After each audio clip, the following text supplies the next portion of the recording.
하나님 말씀은 창세기 50장 15절 한 절만 보겠습니다. 우리 한 목소리로 같이 봉독하겠습니다.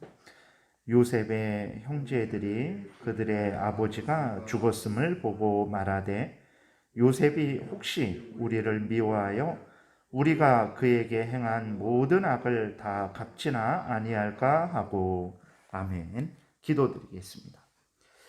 살아계신 하나님, 이 시간 하나님 말씀을 전하고 듣습니다. 성령께서 역사하셔서 우리를 향한 하나님의 뜻을 잘 깨달아 알게 도우소서. 하나님, 이 땅에서 우리들의 본분이 하나님의 뜻을 따라 살아가는 것인데 잘 깨달아 알아서 하나님께서 인도하시는 대로 따라가게 도우소서.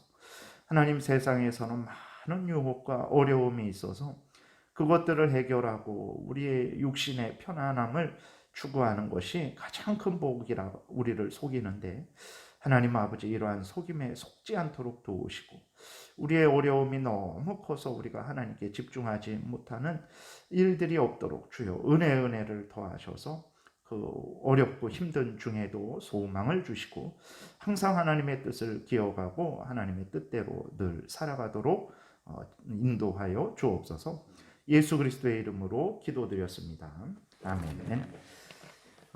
오늘 그 본문에서는 이제 보게 되니까 아버지 야곱의 장례를 모든 아들들이 다 마쳤어요. 그리고 이제 애굽으로 다시 돌아왔습니다. 근데 돌아온 이제 형들의 마음이 너무 두려움에 불안에 가득 차서 떨고 있는 것을 보게 됩니다. 왜 그러냐면 요셉이 이제 자신들에게 이제는 보복하지 않을까, 복수하지 않을까라는 그러한 생각을 했기 때문에 그렇습니다. 요셉을 그렇게 미워했고 또 요셉을 죽이려 했고 또 요셉을 팔아버렸죠. 요셉을 팔아버려서 아버지 야곱하고 22년 동안 떨어져 살게 했습니다. 애굽에서 죽을 고생을 하게 한 것이 이제 형들이죠. 그래서 요셉이 이제 이제는 보복하지 않을까라고 그러한 두려운 마음을 가졌던 거예요. 이러한 형들의 마음은 이제 의심의 마음들이죠. 불신의 마음들입니다. 하나님이 기뻐하지 않는 마음들이에요. 왜 그러냐면 아직까지 되어졌던 그 모든 일들, 그러니까 형들이 요셉을 죽이려고 했지만 요셉을 죽이지는 않았죠. 그러니까 그들은 그 일들이 자신들이 죽이려고 했는데 그냥 봐주자, 그냥 팔아버리는 것으로 그냥 하자, 이렇게 해서, 물론 자신들은 그렇게 생각했지만 그렇게 자신들이 죽이려고 했지만 요셉을 죽이지 않고 팔아버려서 요셉이 죽지 않았죠. 요셉의 형들은 그것을 자신들이 이렇게 모든 것들이 자신들이 결정해서 그렇게 자신들의 힘에 의해서 자신들이 요셉을 살려준 걸로 그렇게 생각을 한 거예요. 물론 자기들이 한 거죠. 그러나 거기에는 하나님의 크신 은혜의 섭리가 있었던 것입니다. 요셉의 생명을 하나님께서 붙들어 주셨기 때문에 형들이 죽이지 못하게 한 거예요. 형들이 그 요셉을 죽이고자 하는 마음은 아주 가득 찼었죠. 그래서 그 요셉을 정말로 죽여버리려고 했었는데 또 르우벤을 통해서 또 유다를 통해서 하나님께서 그 형들의 마음을 멈추게 하신 것이고, 하나님의 섭리 가운데 그때 그 애굽으로 내려가는 그 아라비아 상인들이 있어갖고 그 상인들을 만나게 해서 그 상인들에게 팔고자 하는 그러한 일들이 일어나게 한 것은 우연히 일어난 것이 아니고 하나님의 섭리의 역사 가운데 일어난 거죠. 그래서 요셉이 생명을 구한 것은 하나님이 그렇게 하신 거예요. 그리고 요셉이 애굽에 이제 팔려갔는데 거기에서 기적이 일어난 거죠. 요셉이 총리가 된 것. 그리고 기근이 이제 풍년이 있다가 또 7년 동안 기근이 있어서 기근 2년 만에 이제 요셉을 만나게 된 것. 그리고 또 요셉을 만났을 때 요셉이 진정으로 그 형들을 끌어안고 울면서 이제 형들을 용서했죠. 용서하고 또 아버지 야곱과 다른 그 가족들을 다 애굽으로 이제 데려오게 했어요. 그렇게 해서 이제 그 애굽에서 17년을 산 겁니다. 지금 이제 야곱이 애굽에 내려와서 17년 동안 살고 이제 죽은 거거든요. 그리고 죽어서 이제 장사를 치른 거예요. 그래서 이 모든 일들은 우연히 그냥 어떻게 살아가다 보니까 되어진 일이 아니라 하나님의 섭리의 역사죠. 그러니까 뭐 그 전부터 아브라함이 선택받고 이삭이 선택받고 야곱이 선택받고 야곱이 외삼촌네 갔다가 20년 만에 다시 돌아온 것, 자신들을 낳은 것, 이 모든 것들이 다 하나님의 섭리의 역사인데 그 형들은 이 모든 일들이 하나님이 하신 일이라는 것을 굳게 믿지 못했던 거예요. 그래서 그냥 이런 일들은 어쩌다가 되어진 일 아닌가. 물론 형들도 하나님을 경외하는 사람이라서 그러한 믿음이 있었지만, 그러나 그러한 믿음이 그들을 지배한 것이 아니고 그들의 의심과 불신이 그들을 지배해서 정말 이제는 이 일들은 요셉이 정말 하나님 앞에서 하나님을 경외함으로 우리들을 진정으로 용서하고 받아주어서 이렇게까지 평안하게 17년 동안 애굽에서 다시 만나서 사는 것이다 라고 그렇게 생각한 것이 아니고, 이것은 요셉이 우리를 죽이려고 했는데 아버지가 살아계시니까, 아버지가 살아계실 때 우리를 죽이면 아버지 야곱이 너무 괴로워하실 것이니까 이때까지 참았다가 이젠 아버지 야곱이 돌아가셨으니까 이제 우리를 죽일 수도 있다라는 이 생각을 가져서 요셉의 형들이 이제 불안했던 거죠. 물론 인간은 그럴 수 있습니다. 인간은 그 행하는 모든 일들이 이제 거짓되고 위선될 수 있어요. 그래서 정말 17년 아니라 우리가 어떤 신문 기사나 어떤 영화나 이런 것들을 통해서 봤을 때 아주 긴 세월 수십 년 이상을 이제 기다리면서 때를 보고 보복을 하는 그러한 일들도 있죠. 인간 세상에서는 그러한 일들이 허다합니다. 그러나 우리가 정말 신앙생활을 하면서 분명히 마음에 아주 분명히 가져야 될 그러한 시각은 무엇입니까? 믿음은 무엇입니까? 인간만 있는 게 아니에요. 인간만 있는 게 아니고 이 세상에 우리 눈에는 사람들만 보이죠. 사람들의 말만 들리고 사람들의 계획만 보이고 사람들의 행동만 보이는데, 그러나 여러분 믿음의 눈을 뜨셔야 됩니다. 살아계신 하나님이 계시다라는 것을 우리는 잊지 말아야 됩니다. 그리스도인들이 늘 잘못하는 것 중에 하나가 바로 이런 거예요. 하나님이 계시다라는 것을 늘 잊어버려요. 그러니까 힘들고 어렵고 괴롭고 고통스러울 때, 정말 사람들이 위협을 할 때 우리들 그리스도인임에도 불구하고 살아계신 하나님이 함께 계신다라는 이런 생각은 못하고 그저 힘든 것, 어려운 것, 괴로운 것, 고통스러운 것, 우리를 욕하고 시기하고 질투하고 모함하고 위협하는 사람만 이렇게 보게 되는 거예요. 그래서 두려워 떠는 거예요. 이 모든 일들이 하나님이 하신 일이다 라는 그러한 분명한 믿음을 가질 때, 사람이 하고자 할지라도 하나님이 막으면 그 사람이 아무리 하고자 할지라도, 나를 도와주고자 할지라도, 아니면 반대로 나를 위협해서 나를 죽이려고 할지라도 하나님이 막으면 그 하고자 하는 일을 하지 못한다. 반대로 사람이 하고자 하지 않을지라도, 나를 도와주지 않으려고 하고 나를 반대로 살리려고 할지라도 하나님께서 그 일을 행하고자 하신다면 그 사람이 하고자 안 할지라도 할 수밖에 없다.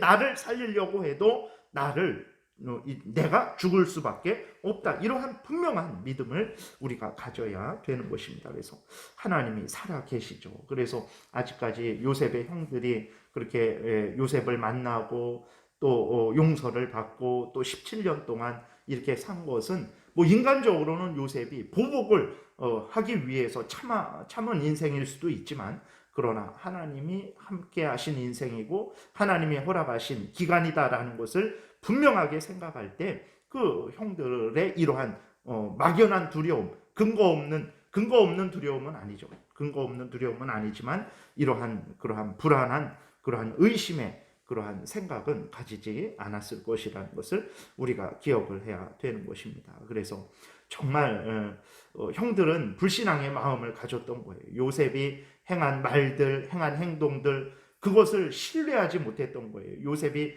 하나님 앞에서 중심으로 형들을 위로하고 용서하고 또 위로하고 먹였잖아요. 내가 형들과 형들의 자녀들을 내가 키우겠습니다 라고 그 벌써 17년 전에 처음 만났을 때 그렇게 약속을 하고 애굽으로 내려와서 그렇게 복되게 17년을 이게 산 것을 보면서도 이제 이게 하나님의 역사로 말미암은 것이다라는 생각을 하지 않으니까 불안한 거예요.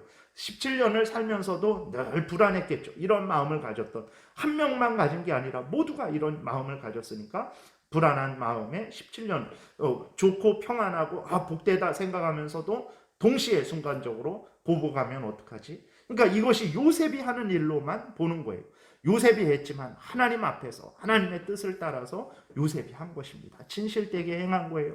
그리고 살아계신 하나님께서 그 아버지 야곱과 그 형들과 모든 가족을 이제 하나님께서 지키시고 인도하신 것인데 형들은 이것은 그냥 우연히 그냥 인간적으로만 이렇게 한편으로 또 생각을 했던 것이고, 아버지 야곱이 죽으니까 그 마음이 그들을 지배해서 이렇게 불안에 떨었던 것입니다. 그래서 우리들도 마찬가지예요. 모든 일들이 정말 인간들이 행하죠. 그러나 그때 눈을 떠서 살아계신 하나님이 계시다라는 것을 늘 우리가 확신을 해야 됩니다. 그래서 어떤 불안한 일이 있고 두려운 일이 있고 걱정되는 일이 있을지라도 살아계신 하나님이 인도하신 것이다. 우연히 내가 여기까지 산 거 아니다. 하나님이 인도하셔서 역사하셔서 이렇게 산 거다. 지금 내가 사는 것도 뭐 사람이 도와줘서 우연히, 우리 눈에는 그런 거죠. 그래서 사람에게도 고마워해야 됩니다. 그러나 사람에게만 고마워하고 사람이 도와주지 않는다고 불안하고 이래서는 안 됩니다.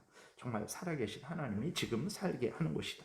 앞으로의 내 인생도 살아계신 하나님이 살게 할 것이다 라는 그러한 분명한 믿음을 가지고 우리가 하루하루를 살아가야 되는 것입니다. 그 다음에 또 우리가 생각해야 될 것은 형들이 왜 이렇게 두려워했을까? 그 요셉을 만나고 17년 동안 잘 살았어요. 근데 형들이 지금 이 두려워하는 일들은 39년 전의 일입니다. 그러니까 요셉을 17살에 팔았죠. 그래서 요셉이 17년 동안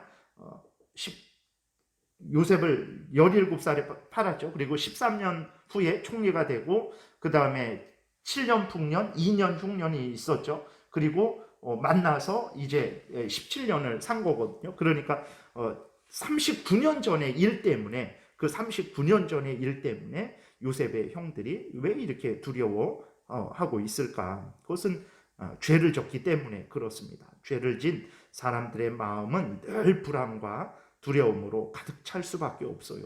왜 그렇습니까? 하나님이 그러니까 죄 자체가 그들을 오염시키고 부패시키고 두렵게 하는 거죠. 그리고 죄는 반드시 형벌이 있기 때문에 본성적으로 인간들이 알고 있는 거예요. 그래서 죄를 지닌 인간들은 뭐 불신자들일지라도 편안히 살지 못합니다.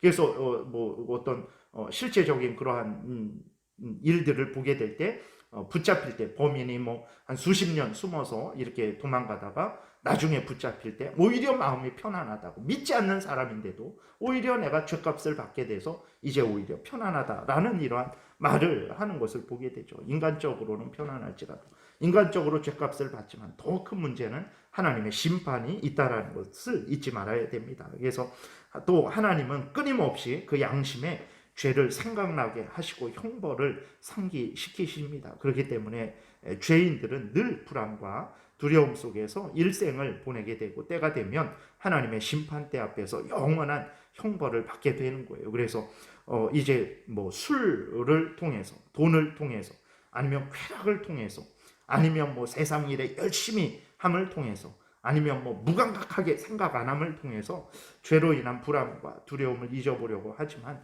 그것은 손바닥으로 하늘을 가리는 것밖에 되지 않는 것입니다. 죄는 오직 예수 그리스도를 믿음으로 말미암아 용서받게 되는 거예요. 예수 그리스도를 구주로 믿고 회개하는 자들의 죄를 하나님이 정결하게 해주십니다. 그리고 그 죄에 대한 형벌을 예수님이 받으신 것으로 여겨주셔서 우리에게는 형벌을 내려주시지 않는 거예요. 죄와 죄의 형벌은 오직 예수 그리스도를 믿음으로만 해결됩니다. 그러나 하나님이 또 그렇다고 해서 죄와 형벌을 용서해 주시지만 하나님은 하나님의 백성들을 사랑해서 하나님의 백성들로 하여금 죄를 미워하고 버리게 하시기 위해서 하나님이 징계는 내리신다라는 것을 기억을 해야 됩니다. 그리스도인들이 하나님께 받는 형벌은 지옥 형벌을 미리 맛보는 것이 아니라 그것은 하나님의 회초리를 맞는 것이라는 것을, 아버지 되시는 하나님이 자녀 되는 우리들에게 회초리를 때리시는 것이라는 것을, 징계를 내리시는 것이라는 것을 우리가 기억을 해야 됩니다. 그래서 오늘 요셉의 형들에게도 하나님이 징계를 내리시는 거예요. 요셉의 형들로 하여금 철저하게 죄를 미워하게 하기 위해서 이제 이스라엘의 조상들로서 서는 그러한 어떤 식을, 그러한 귀한 계기를 가졌잖아요. 야곱이 죽으면서 요셉의 모든 아들들을 그렇게 축복해서 12지파로 세우는 그러한 놀라운 역사를 이루었는데, 그 이후로 그 12지파의 조상들로서 정말 하나님 앞에서 철저하게 죄를 회개하고 미워하고 버리게 하고 요셉의 형들의 그 마음이 온전히 하나님만 바라보게 하시기 위해서 하나님이 그 형들의 마음이 불안과 두려움으로 고통받게 하나님이 허락하셨던 것이라는 것을 우리가 기억을 해야 됩니다. 그래서 우리도 분명히 죄를 회개했는데도 불구하고 어떤 경우에는 그 회개한 죄로 인해서 마음이 괴롭고 고통스러울 때가 있어요. 그때 무슨 생각을 해야 되냐? 하나님이 내 죄를 용서하시지 않았나? 내가 지옥 가는 거 아닌가? 이런 생각해서는 안 되고, 이제 하나님 정말로 내가 중심으로 그 죄를 버리고 하나님 앞에 회개하고, 또 회개하는 자를 용서해 주신다고 하셨으니까 정말 내가 용서 받은 죄이지만 다시 그 죄가 생각나서 내가 두렵고 고통스럽고 괴로울 때 어떻게 해야 됩니까? 이것은 하나님이 나로 하여금 죄를 미워하고 버리게 하시기 위해서, 오직 하나님만 경외하게 하시기 위해서 지금 내 가운데 역사하시는구나. 하나님이 내 양심을 치셔서 정말 나로 하여금 죄를 더 미워하게 하시는구나. 그리고 이 죄를 용서해 주신 하나님만 바라보게 하시는구나. 그래서 하나님만 바라보고 의지하고 하나님의 뜻대로 살아가게 하시려고 내 마음의 양심을 하나님께서 이렇게 괴롭게 하시는구나 라는 것을 깨달아 알고, 이미 회개하고 용서받은 죄이지만 다시 회개하면 됩니다. 덜 용서받아서가 아닙니다. 정말 그건 당연히 죄니까 이미 용서받았을지라도 내가 그것으로 괴로워할 때 그 죄 자체에 대해서 내가 회개하고 또 하나님 앞에서 정말 하나님의 뜻을 생각하고 더 죄를 미워하고 오직 하나님만 바라보게 하려고 하나님 제일 우선 중심의 신앙생활을 하게 하시려는 그러한 하나님의 회초리로 우리가 기억하고, 두려워하고 불안해서는 안 되고 하나님의 그 용서를 다시 한번 확인하고 감사하고 죄를 더 미워하고 하나님의 뜻을 더 열심히 따라 살아가고자 하는 그러한 마음으로 회개하고 은혜를 구하고 또 열심히 하나님의 뜻을 따라 살아가야 되겠습니다. 기도드리겠습니다. 살아계신 하나님, 참 진실로 감사를 드립니다. 우리들은 부모와 자식 간에도 사랑하는 마음이 있지만 일일이 그 마음을 헤아리지 못하고, 또 헤아릴지라도 또 무능하고 무지해서 헤아리는 대로 다 이렇게 도와드리지 못할 때가 너무나 많은 것을 보게 됩니다. 그러나 살아계신 하나님은 정말 벌레만도 못하고 지렁이만도 못한 우리들을 불쌍히 여겨주시고 우리들의 그 마음을 헤아리시며 우리들의 생각을 통촉하시고 또 우리들의 말과 우리들의 행실을 살펴보시며 우리로 하여금 철저하게 죄를 미워하게 하시고 또 오직 하나님만 경외하게 하시는 그러한 일들을 우리는 성경을 통해서 또 우리의 일상을 통해서 확인하게 됩니다. 하나님, 우리가 무엇이간데 이렇게 형들의 마음을 자세하게 기록해 주셔서 우리로 하여금 참 어떤 마음과 태도로 삶을 살아가야 될지, 이러한 것을 계기로 더 하나님을 의지하고 하나님을 경외하고 하나님의 뜻대로 살아가야 된다는 것을 하나님 아버지 오늘 이 시간에 우리에게 알려주시니 감사를 드립니다. 주님이 주신 이 귀한 말씀 하나님의 뜻 마음 깊이 새기고 우리의 일상 가운데 성경에서 알려주시는 대로 믿고 살아감으로 말미암아 험하고 힘들고 어렵고 스스로 살 수 없는 이 세상, 죄로 인해서 멸망할 수밖에 없는 이 세상에서 하나님의 은혜로 우리 구주 예수 그리스도의 십자가 보혈 공로로 성령의 인도하심으로 오늘도 평안하고 복된 하루를 지내게 도와주옵소서. 감사드리고 예수 그리스도의 이름으로 기도드렸습니다. 아멘. 하늘에 계신